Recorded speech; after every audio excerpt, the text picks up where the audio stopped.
नमस्कार दोस्तों, मेरा नाम भव्य मंगला है। मैं अपनी किताब द पावर ऑफ सेल्फ से मोटिवेट होकर एक और बेहतरीन टॉपिक लेके आया हूँ और आज मैं बात करने वाला हूँ डिटैचमेंट के बारे में, विरक्ति के बारे में।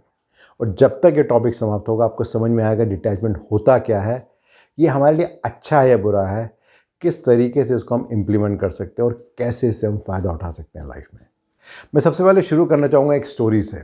एक राजा था जो बहुत ही शक्तिशाली था, सभी लोग उसको बहुत पसंद करते थे। एक बार उस राजा को पता लगा कि उसके राज्य से बहुत दूर एक संत है जो बहुत ही ज़्यादा नॉलेजेबल है, बहुत ही अच्छे ढंग से चीज़ों को समझता है। तो राजा की इच्छा हुई कि मैं उससे को मिल के आता हूँ। तो उसे बहुत समय लगा वहाँ तक पहुँचने के लिए। जब वहाँ पहुँचा तो वो हैरान हो गया। उसने देखा कि उसकी जो कुटिया थी बहुत छोटी सी, बहुत सिंपल थी। जब उसके अंदर पहुँचा तो उसने देखा एक छोटा सा बेड है, एक कुर्सी है और कुछ किताबें हैं। ये देख के राजा को और भी हैरानी हुई कि इतना बड़ा संत और इतने आसानी से और सिंपल लाइफ वो जी रहा है। तो उसे रहा नहीं गया। उसने साधु से पूछ ही लिया कि आपके साथ सामान कहाँ पे है आपका। तो उस संत ने बहुत मुस्कुराते हुए जवाब दिया, तुम्हारा सामान कहाँ है।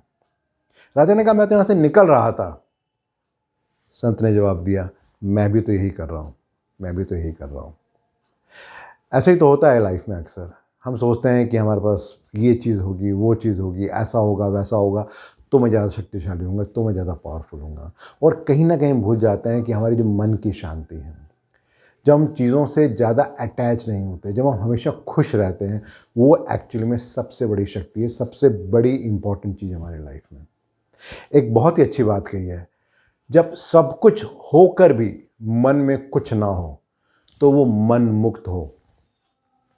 अक्सर जब हम डिटैचमेंट या विरक्ति की बात करते हैं तो बहुत नेगेटिव सब शब्द लगता है। हमें लगता है कि इसका मतलब यह है कि हम लोगों से मिलना बंद कर देंगे, जो हम कहीं आना जाना बंद कर देंगे, हमें लगेगा कि ये सब बेकार की चीज़ें हैं। बट एक्चुअली में जब डिटैचमेंट की बात होती है उसका मतलब ये है कि किसी भी सिचुएशन का जो आउटकम है, हमें उससे डिटैच होना, उससे हमें विरक्ति लेनी है। क्योंकि जो भी आउटकम है कहीं भी सिचुएशन की, वो हमारे कंट्रोल में नहीं है। बट हम जब उसे कंट्रोल करने की कोशिश करते हैं और ये चाहते हैं कि वो रिज़ल्ट हमारे हिसाब से आए, तो कई बार रिज़ल्ट आता है और बहुत बार रिज़ल्ट नहीं आता है। तो हम परेशान हो जाते हैं, तो हम दिक्कत में आ जाते हैं। उससे बचना है। से फॉर एग्ज़ाम्पल हमारा बच्चा है, किसी बात से बहुत परेशान है, बहुत ज़्यादा डिप्रेस हो रहा है। अब इसमें 2 सिचुएशन है एज़ अ पेरेंट हमारे पास। एक ऑप्शन तो ये है कि हम भी उसी की तरह परेशान हो जाएँ, बीमार हो जाएँ और उसी की तरह महसूस करने लगें। जो दूसरा ऑप्शन है, हम अपने आप को शांत रखें, काम रखें, रिलैक्स रखें। अब ये देखें कि हम अपने बच्चे की मदद किस तरह से कर सकते हैं। ऐसा नहीं है कि अगर हम बच्चे की तरह परेशान हो जाएंगे तो उसका मतलब ये माना जाएगा कि अच्छे हम पेरेंट हैं। या ये सोच के देखिए कि अगर हम शांत रह के उसकी मदद कर पाएँ तो वो ज़्यादा अच्छा होगा कि नहीं। एक बहुत ही इंटरेस्टिंग बात इस बारे में कही गई है कि जो विरक्ति है, जो डिटैचमेंट है, उसका अर्थ यह नहीं है कि व्यक्ति प्रत्येक वस्तु का त्याग कर दे, अपितु वो जो कार्य करना चाहता है उसे एकाग्रता से करे, कुछ समय के लिए बाकी सब चीज़ों को भूल जाएं, या फिर कभी थोड़ा समय अपने आप के लिए, स्वयं को जानने के लिए भी निकालें, ताकि वो और अधिक ऊर्जावान हो सकें। तो इस बात को समझना बहुत ज़रूरी है कि डिटैचमेंट या विरक्ति का मतलब ये नहीं है कि हम लोगों से इनडिफरेंट हो जाएंगे, लोगों से मिलना बंद कर देंगे, बात करना बंद कर देंगे। इसका मतलब ये है कि हम और ज़्यादा शक्तिशाली हो रहे हैं। से फॉर एग्ज़ाम्पल एक परिवार के 4 लोग हैं, सड़क पे जा रहे हैं और गलती से एक गड्ढे में गिर जाता है, तो बाकी 3 को क्या करना चाहिए? क्या उन्हें भी गड्ढे में गिर जाना चाहिए, या उन तीनों को ये कोशिश करनी चाहिए कैसे अपने आप को शांत रखें और जो एक आदमी नीचे गिर गया उसको बाहर निकालें? यही डिटैचमेंट है। अगर हम रोज़मर्रा में देखें तो हम रोज़ अलग अलग रोल प्ले करते हैं। मे बी एक पिता का रोल, एक बच्चे का रोल, एक कुलीग का रोल, एक पड़ोसी का रोल, और बहुत सारे अलग रोल प्ले करते हैं। ये बहुत ज़रूरी है कि उन रोल को प्ले करते हुए हमें उस रोल में इंटेंगल नहीं होना। हमें ऐसा नहीं मान के चलना कि मैं यही हूँ, क्योंकि ये एक रोल है, उससे निकल के हमें दूसरा रोल करना है। बट जब हम उस रोल में इंटेंगल हो जाते हैं, उसमें फंस जाते हैं, तभी प्रॉब्लम शुरू होती है। और मज़ेदार बात तो यह है कि अक्सर हम सिर्फ अपना ही रोल प्ले नहीं करते, हम औरों के रोल भी प्ले कर रहे होते हैं। ऑफिस में अक्सर ऐसा होता है कि हम ये मान के चलते हैं कि मेरा बॉस मुझसे ऐसे ही बात करेगा, मेरा बॉस मुझे इतनी इंक्रीमेंट तो ज़रूर देगा, मेरा बॉस आज मेरी तारीफ तो ज़रूर करेगा, जो मेजोरिटी केसेस में नहीं होता, क्योंकि और लोग हमारे कंट्रोल में कभी है ही नहीं। जितना हम उनको कंट्रोल करने की कोशिश करते हैं उतने ही ज़्यादा हम दिक्कत में आते हैं। लेकिन जब हम डिटैचमेंट को प्रैक्टिस करना शुरू करते हैं तो धीरे धीरे हमें सफलता मिलने लगती है। हम जो रिज़ल्ट आता है उसको एक्सेप्ट करना शुरू करते हैं।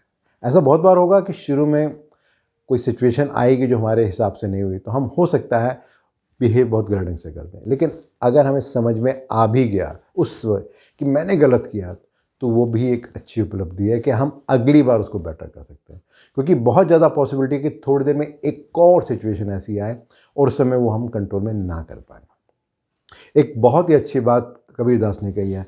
उनका कहना है कि कबीरा खड़ा बाजार में, मांगे सबकी खैर, ना कहूँ से दोस्ती, ना कहूँ से बैर।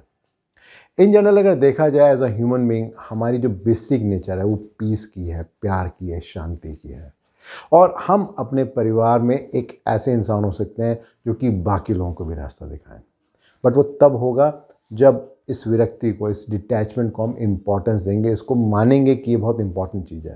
और वो तब होगा जब हम अपने माइंड को थोड़ा सा हम स्लो कर पाएंगे, जिससे कि हम देख पाएँ अपने रिस्पॉन्स में और रिएक्शन में क्या फ़र्क है इन कंपैरिजन टू जो सिचुएशन सामने से आ रही है। ये बिल्कुल वैसे ही है जैसे कि क्रिकेट मैच चल रहा है और वहाँ पे एक प्लेयर आउट हो गया, बट उसने कहा कि मैं आउट नहीं हूँ। तो उसमें एम्पायर क्या करता है, वो बोलता है एक्शन रिप्ले करते हैं। तो उस एक्शन रिप्ले में क्या होता है, उस सीन को धीरे से चलाया जाता है जिससे देखा जा सके कि बल्लेबाज की बॉल बल्ले से टच हुई थी या नहीं हुई थी। कुछ इसी तरह से ही डिटैचमेंट में हमें करना है, और उसको करने का एक सबसे अच्छा और आसान तरीका है मेडिटेशन। जब हम मेडिटेशन करते हैं तो हमें हेल्प करता है हमारी जो स्पीड है उसको थोड़ा सा स्लो करने के लिए। जब वो स्पीड थोड़ी स्लो होती है तो हम देख पाते हैं कि हम रिएक्ट कर रहे हैं या रिस्पॉन्ड कर रहे हैं। बस उसी ही फ्रैक्शन सेकंड में हम सही डिसीजन ले सकते हैं, और वो हमें हेल्प कर सकता है जो भी हम लाइफ में करना चाहते हैं। भागवत गीता में एक बहुत ही इंटरेस्टिंग बात बोली गई है, जो हुआ वह अच्छा हुआ, जो हो रहा है वह अच्छा हो रहा है, जो होगा वह भी अच्छा ही होगा।